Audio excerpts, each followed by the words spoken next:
दुनिया का सबसे बड़ा ट्रैफिक जैम शुरू हो चुका है। समंदर में खड़ी ये 150 से ज्यादा कार्गो शिप्स शॉर्टकट मारने के चक्कर में पैनामा कैनाल से गुजरने के लिए अपनी बारी का इंतजार कर रही हैं। मजे की बात यह है कि हर एक शिप पैनामा कैनाल से गुजरने के लिए $4 लाख पैनामियन गवर्नमेंट को देने के लिए भी तैयार है, लेकिन फिर भी अथॉरिटीज इनको कैनाल से गुजरने की परमिशन नहीं दे रही। कैनाल में ना ही कोई मेंटेनेंस का काम चल रहा है और ना ही कैनाल का रास्ता किसी वजह से बंद है, बल्कि इंजीनियरिंग का चमत्कार पैनामा कैनाल जिस पर पूरी दुनिया को गर्व था, वो एक बहुत बड़े क्राइसिस से गुजर रहा है। और ये जंग किसी और से नहीं बल्कि कुदरत के खिलाफ है। लेकिन आखिर कैसे? पूरी दुनिया में बहरी जहाजों के लिए 2 शॉर्टकट्स बने हुए हैं। एक है इजिप्ट में बना सुएज कैनाल, जो ईस्ट एशियन कंट्रीज यानी चाइना, जापान, ताइवान और सिंगापुर जैसी कंट्रीज को यूरोप से कनेक्ट करने के लिए इस्तेमाल होता है। इसी तरह अगर इन्हीं कंट्रीज के बहरी जहाजों को ईस्ट अमेरिका या ईस्ट कनाडा तक जाना हो या फिर यूरोप से वेस्ट अमेरिका तक जाना हो, तो एक दूसरे शॉर्टकट को इस्तेमाल किया जाता है और वो है सेंट्रल अमेरिका के ठीक इस पॉइंट पे बना पैनामा कैनाल। दुनिया में करीब 50,000 कार्गो शिप्स हैं और इनमें से 70% इन्हीं 2 शॉर्टकट्स को इस्तेमाल करती हैं। यानी अगर किसी वजह से भी इन दोनों शॉर्टकट्स सुएज और पैनामा कैनाल में कोई मसला हो गया तो ना चाहते हुए भी इसका असर पूरी दुनिया पर पड़ेगा, जिसकी एक झलक दुनिया पहले भी देख चुकी है जब 2021 में एवर गिवन शिप ने पूरे सुएज कैनाल की ट्रैफिक को 6 दिनों तक बंद रखा था। अगर ऐसा ही कुछ फ्यूचर में हुआ तो शिप्स को ऑल द वे घूम कर जाना पड़ेगा, जिसमें टाइम भी ज्यादा लगेगा और फ्यूल कॉस्ट भी एक्स्ट्रा लगेगी। घूम फिर कर ये एक्स्ट्रा कॉस्ट एंड यूजर को यानी मुझे और आपको पे करनी पड़ेगी। इन शॉर्टकट्स को इस्तेमाल करने के लिए शिपिंग कंपनीज कैनाल अथॉरिटीज को भारी टोल टैक्स भी पे करती हैं और साथ में इनके नखरे भी उठाने पड़ते हैं। लेकिन आखिर ऐसी भी क्या मजबूरी है और हमें कैनाल्स की जरूरत ही क्यों है? फर्ज कर लें यूरोप में यूनाइटेड किंगडम से एक शिप को वेस्ट अमेरिका में मौजूद सैन फ्रांसिस्को जाना है। अब इस शिप के पास अपनी मंजिल तक पहुंचने के 2 रास्ते हैं। या तो वो सारे नॉर्थ अटलांटिक ओशन से गुजरकर साउथ अमेरिका के बॉटम केप हॉर्न को क्रॉस करके पैसिफिक ओशन में एंटर होगी और वहां से सैन फ्रांसिस्को तक जाएगी। ये टोटल डिस्टेंस 25,000 किलोमीटर से भी ज्यादा बनता है, जिसमें शिप को 28 दिन और कमोपेश 80 लाख लीटर फ्यूल खर्च करना पड़ेगा। इस पूरे ट्रिप में शिपिंग कंपनी का सिर्फ टाइम ही जाया नहीं होगा, बल्कि फ्यूल कॉस्ट की मद में $32 मिलियन भी खर्च होंगे, जो कि 260 करोड़ रुपए बनते हैं। दूसरा रास्ता है यूनाइटेड किंगडम से सीधा कैरेबियन सी और यहाँ पर पैनामा कैनाल का शॉर्टकट इस्तेमाल करके सीधा पैसिफिक ओशन और फिर सैन फ्रांसिस्को। पहले रूट में जहाँ 25,000 किलोमीटर का डिस्टेंस ट्रेवल करना पड़ रहा था, वहीं पैनामा कैनाल को इस्तेमाल करके ये फासला काफी कम होकर सिर्फ 14,000 किलोमीटर ही रह गया है, यानी पहले रूट से 44% कम। पैनामा कैनाल की वजह से शिपिंग कंपनी को फ्यूल कॉस्ट में लगभग आधी बचत होती है, जो कि $14 मिलियन बनती है। अब आपको लग रहा होगा कि शिप्स को पैनामा कैनाल से गुजरने में ज्यादा बचत होती है, तभी वो यहाँ से गुजरना प्रेफर करते हैं, लेकिन ऐसा नहीं है। आजकल पैनामा कैनाल से गुजरने वाली एक शिप का टोल टैक्स $4 लाख के करीब है, लेकिन कभी कभार ये रेट $8 से $10 लाख तक भी चला जाता है और तब भी शिप्स खुशी खुशी ये रकम अदा करती हैं। कैनाल्स को इस्तेमाल करने का सबसे बड़ा फायदा टाइम की बचत है। अगर शिप्स एक रूट पे ही 15 या 20 दिन एक्स्ट्रा लगाएंगी तो इसका मतलब ये हुआ कि साल में जो शिप 24 बार एक रूट पे चलती है वो सिर्फ 12 बार चलेगी और ऐसे उनके पास 50% कम बुकिंग्स होंगी। आसान लफ्जों में कहा जाए तो टाइम इज मनी, और इसी टाइम को बचाने के लिए शिपिंग कंपनीज मुंह मांगी रकम देकर पैनामा कैनाल से गुजरती हैं, फिर चाहे उनको 5 या 10 दिन की लाइन में लगना पड़े या फिर कैनाल अथॉरिटीज के नखरे ही क्यों ना उठाने पड़े। पर अभी मसला ये हुआ है कि पैनामा अथॉरिटीज चाहते हुए भी ज्यादा शिप्स को कैनाल से गुजरने नहीं दे सकती। ये मसला है क्या? इसको जानने से पहले हमें समझना होगा कि पैनामा कैनाल काम कैसे करता है। ये इंजीनियरिंग का शाहकार जिसने भी डिजाइन किया था वो वाकई काफी जीनियस था, लेकिन इतना जीनियस भी नहीं कि वो कुदरत को टक्कर दे सके।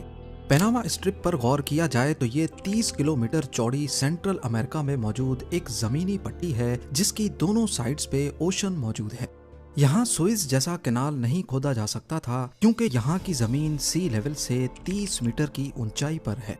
लिहाजा पहले शिप्स को 30 मीटर तक ऊपर उठाकर लेक गैटोन के लेवल तक पहुंचाया जाता है। उसके बाद दूसरे कोस्ट पर वापस उसको नीचे समंदर में उतारा जाता है। यहाँ बात हो रही है कार्गो शिप्स की जिनका वजन लाखों टन होता है। इतनी भारी शिप्स को 30 मीटर ऊपर उठाने के लिए कैनाल की ओपनिंग्स पर लॉक्स लगे हैं। ये लॉक्स शिप को ऊपर उठाने के लिए सीढ़ियों की तरह काम करते हैं। पहले लॉक नंबर 1 का दरवाजा खुलता है और शिप उसमें चली जाती है। लॉक नंबर 1 का दरवाजा बंद करके लॉक नंबर 2 से पानी लॉक नंबर 1 में भरा जाता है। इस प्रोसेस में किसी मोटर या पंप की जरूरत नहीं पड़ती क्योंकि लॉक नंबर 2 में पानी का लेवल ज्यादा होता है जो ग्रेविटी की मदद से खुद ब खुद लॉक नंबर 1 में भर जाता है। जैसे ही दोनों लॉक्स में वाटर लेवल बराबर होता है तो बीच का दरवाजा खोलकर शिप अब लॉक नंबर 2 में चली जाती है और लॉक नंबर 2 का दरवाजा पीछे से बंद कर दिया जाता है। इसी तरह अब लॉक नंबर 3 से पानी लॉक नंबर 2 में भरा जाता है। दोनों लॉक्स में वाटर लेवल बराबर होने के बाद बीच का दरवाजा खुलता है और फाइनली शिप लॉक नंबर 3 में पहुंच जाती है। लॉक नंबर 3 का दरवाजा बंद करके अब गैटोन लेक का पानी लॉक नंबर 3 में भरा जाता है जिससे लॉक नंबर 3 में वाटर लेवल गैटोन लेक के बराबर हो जाता है। आखिरी दरवाजा खोलकर शिप अब गैटोन लेक में दाखिल हो जाती है। 10 से 15 मिनटों के इस प्रोसेस में शिप 30 मीटर ऊपर उठ जाती है। गैटोन लेक में ट्रेवल करने के बाद पैनामा के दूसरे कोस्ट तक पहुंचने में शिप को 11 घंटे लगते हैं और वहां पर भी सेम लॉक्स लगे हैं जो शिप को वापस 30 मीटर नीचे उतार कर सी लेवल पे ले आते हैं। यहाँ नोट करने वाली बात यह है कि दोनों प्रोसेसेस में यानी शिप को ऊपर उठाने या नीचे उतारने में लेक गैटोन का पानी यूज होता है। लॉक नंबर 1 का पानी समंदर में छोड़ा जाता है ताकि वो सी लेवल के बराबर आ सके और ये लेक का फ्रेश वाटर है जो असल में समंदर में डालकर जाया किया जाता है। लेक गैटोन का पानी पैनामा कैनाल के लॉक्स को ऑपरेट करने के साथ साथ यहाँ की लोकल पॉपुलेशन के पीने के काम भी आता है। पैनामा कैनाल इस्तेमाल करने वाली सिर्फ एक शिप लेक गैटोन का इतना पानी जाया करती है जितना 5 लाख लोग रोजाना पीते हैं।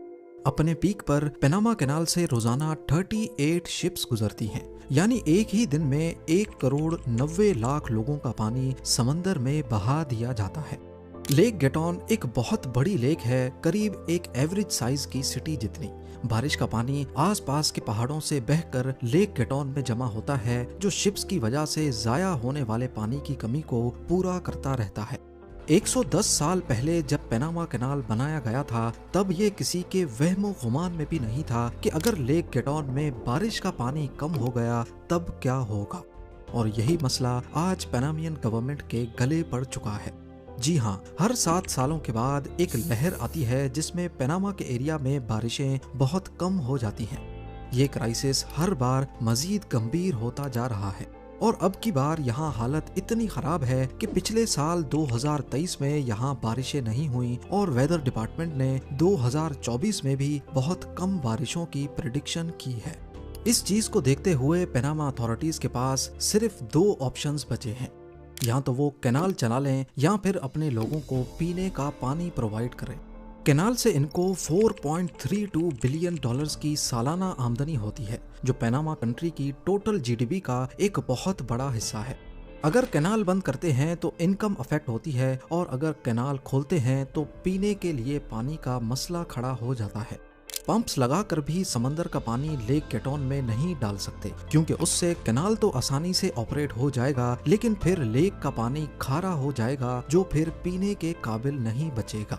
लिहाजा अब वहाँ की गवर्नमेंट ने लेक गैटोन के पानी को बचाने के लिए कुछ मेजर्स लेना शुरू कर दिए हैं। सबसे पहले तो जहाँ दिन में 38 शिप्स कैनाल से गुजरती थी, इस नंबर को कम करके 18 शिप्स पर डे तक लेके आए हैं। और दूसरा, सिर्फ उन कार्गो शिप्स को कैनाल से गुजरने की परमिशन दी जा रही है जिनके पास कम कंटेनर्स हैं। जाहिर है शिप्स पर जितना ज्यादा वजन होगा वो उतना ज्यादा पानी जाया करेंगी। इन सख्तियों की वजह से एक शिप में 40% तक कम कार्गो लोड किया जा रहा है और इस बचे हुए कार्गो को नई शिप्स में लोड किया जाता है। यानी पनामा से गुजरने वाली टोटल शिप्स भी पहले से मजीद बढ़ गई हैं। पनामा कैनाल के बाहर शिप्स की लाइन लग चुकी है और सब कैनाल से गुजरने के लिए अपनी बारी का इंतजार कर रही हैं। खास तौर पर जिनकी बुकिंग एडवांस में नहीं हुई वो 15 दिन तक भी इंतजार करने पर मजबूर हैं। इन सख्तियों के साथ साथ टोल टैक्स में 10% extra cost fresh water surcharge के नाम पर भी वसूल किए जा रहे हैं। इससे यूरोप से वेस्ट अमेरिका और ईस्ट अमेरिका से ईस्ट एशिया के रूट्स पर काफी डिस्टरबेंस पैदा हो गई है। कार्गो डिले हो रहा है और पनामा कैनाल पे एडवांस बुकिंग 3 महीने पहले से करवानी पड़ती है।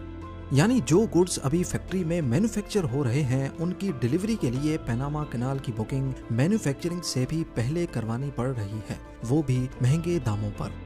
अब इस मसले को सॉल्व करने के लिए मुख्तलिफ प्रोपोजल्स दिए जा रहे हैं। इसमें बाय ओशियानिक कॉरिडोर बनाए जाएंगे। शिप्स पहले एक कोस्ट पे कंटेनर्स अनलोड करेंगी, फिर वो कंटेनर्स ट्रक या ट्रेन में लोड होकर दूसरे कोस्ट तक पहुंचाए जाएंगे और फिर वहां से दूसरी शिप्स में दोबारा लोडिंग होगी। ये ऑप्शन है तो काफी अच्छा, लेकिन साउथ अमेरिका के वेस्टर्न पार्ट्स में एंडीज माउंटेन रेंज दीवार बनकर खड़ी है। 9000 किलोमीटर्स पर फैली हुई ये दुनिया की सबसे लंबी माउंटेन रेंज है। इसके बीच में रेल ट्रैक्स या रोड नेटवर्क बिछाना पॉसिबल नहीं है। ऐसा ही एक कॉरिडोर नॉर्थ अमेरिका में मेक्सिको के इस पॉइंट पे बनाया जा रहा है, जो सिर्फ 190 किलोमीटर चौड़ा है और इसकी दोनों साइड्स पे समंदर मौजूद है। मैक्सिकन गवर्नमेंट इसके बीच में रेल नेटवर्क बिछाकर दोनों साइड्स पे मॉडर्न पोर्ट्स बना रही है, जिस पर टोटल $2.85 बिलियन का खर्चा आएगा। इस प्रोजेक्ट की कंप्लीशन 2030 में एक्सपेक्टेड है, लेकिन उसके बाद ये पनामा कैनाल से ज्यादा सस्ता और ज्यादा फास्ट रूट साबित होगा। मुकम्मल होने के बाद यहाँ से साल में 13 लाख कंटेनर्स गुजारे जा सकेंगे। कंपैरिजन के तौर पे नॉर्मल ऑपरेशंस के दौरान पनामा कैनाल से सालाना 26 लाख कंटेनर्स गुजरते हैं। यानी मेक्सिको का इंटर ओशियानिक कॉरिडोर आज से 6 सालों के बाद पनामा का आधा लोड अपनी तरफ डाइवर्ट कर लेगा। मेक्सिको का ये प्रोजेक्ट दूसरे ऑप्शंस के मुकाबले में काफी प्रॉमिसिंग लगता है। ऐसा ही एक प्रोजेक्ट कोलंबिया में भी स्टार्ट किया जा रहा है, जो पनामा के बगल में ही मौजूद है। यहाँ पर भी मौजूदा ट्रेन नेटवर्क को बढ़ाकर कोस्ट टू कोस्ट फैलाया जा रहा है, लेकिन इस प्रोजेक्ट में भी कई साल लग जाएंगे। पनामा कैनाल का फ्यूचर पूरी दुनिया को अंधेरों में दिखाई दे रहा है। यहाँ बारिशें दोबारा से शुरू हो जाएंगी और कैनाल एक बार फिर से अपनी फुल कैपेसिटी पे काम करने लगेगा। पर आखिर कब तक? क्लाइमेट चेंज एक हकीकत है और उससे लड़ना किसी के बस की बात नहीं। हो सकता है आने वाले वक्त में यहाँ बारिशों की इतनी शॉर्टेज हो जाए कि कैनाल को हमेशा हमेशा के लिए बंद करना पड़ जाए।